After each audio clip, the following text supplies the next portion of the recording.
So we've appointed, in terms of the immediate steps that we are taking, we've appointed the new board, as you know.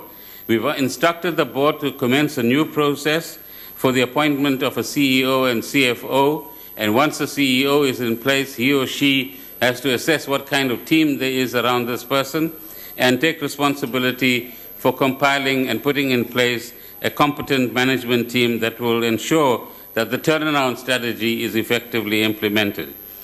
We've asked the board to consider creating, and it seems they have agreed, a financial subcommittee or a finance subcommittee under the chairpersonship of the deputy chairperson, who is a qualified chartered accountant and a CFO in a big publicly listed company.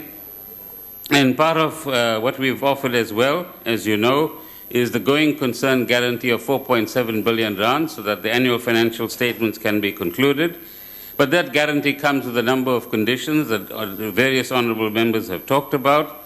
They have to, this finance committee and the board, as I said, will have to ensure that they understand fully what are the current loans that SAA has from the private sector, and reassure the people who are offering the loans and who will from time to time get nervous about the fact that SAA might not be run well, to ensure that they are reassured they reassure the lenders, and there's no question of any of the lenders, inverted commas, pulling the loan.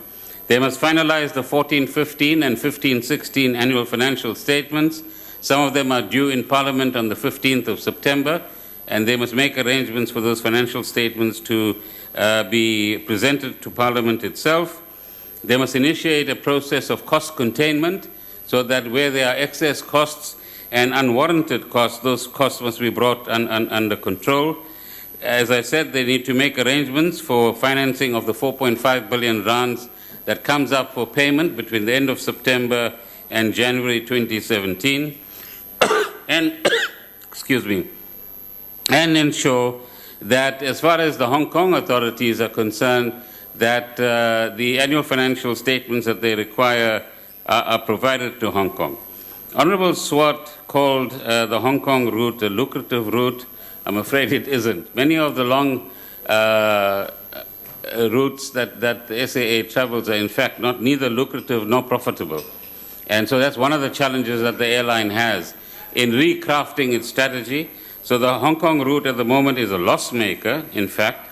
But regardless of that, if we have to continue with that route, we have to present the relevant statements that the Hong Kong authorities require. So these are some of the immediate things that the board is required to do. What do we expect of the board in the medium term? Firstly, maintain financial stability and credibility of the airline. Secondly, ensure that the manner in which the finances of the airline are managed does not constitute a risk to the fiscus, because that is where investors, ratings agencies and others are worried, that the SOEs, or some of them, and the way in which their finances are managed could become a liability on the state and increase the burden that the state has actually got to deal with.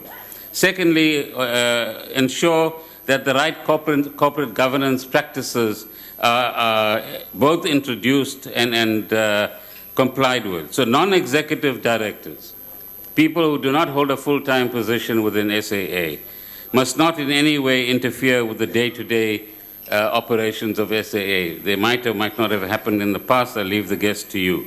Similarly, the executive directors, those in the full-time employ, the acting CEO, for example, those are the people that should worry about the day-to-day operations of SAA.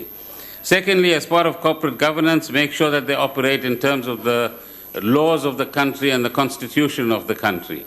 And that compliance is absolutely critical, because no one should be, inverted commas, above the law. You're familiar with the phrase. As far as the turnaround strategy is concerned, it is important that the new board develops a sound business plan and a sound strategy, review the existing strategy to the extent it is necessary, ensure that there's a value proposition to customers of SAA, ensure that they review the routes to work out how they're going to balance the non-profitable routes with the profitable routes, so that ultimately the airline as a whole is profitable. And ask the question, what is going to differentiate SAA from other airlines? that are traveling many of the same routes that SAA is traveling as well? And what kind of value proposition are they in fact going to offer? We hope that in the next few months, the CEO and CFO will be appointed, and in the months that follow, you're going to get a competent management team in place as well. The process of considering and reviewing whether SAA and South African Express is going to be consolidated or not is a process that has been initiated with the Department of Public Enterprises, and in a few months' time we can certainly come back to Parliament and indicate what progress we've made in that particular regard. On the question of finance, let me go back to a guarantee is not a cash input into the airline. And if the airline requires a cash input from government, then it is up to the new board, having evaluated all of these factors, to prove to government and indeed to Parliament and the public that for reasons that they fully understand and comprehend and can defend as a collective, they require X amount or Y amount. But what we should understand is that in the current corporate plan of SAA, they believe that profitability can only be attained in 2020, 2021.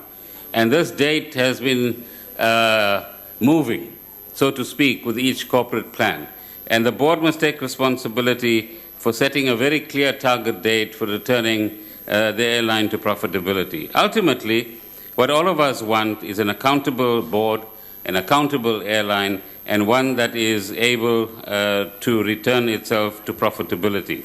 We've also asked the board to review all the suspensions that are currently in place to see whether they are justified in terms of the law or whether some of these things have happened on an unjustifiable basis.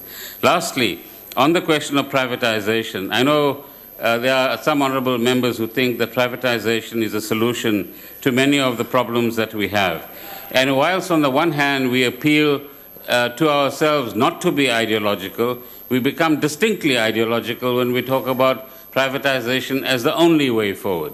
I think what we need to focus on in the immediate term is get the board working, get a management team in place, have an effective strategy that supports tourism and other objectives that our government has, and then we can talk about how do we get more equity into the airline and make it a more profitable and effective airline. Let me thank all of the honourable members for their constructive suggestions and for airing their views on an important public matter. Thank you very much.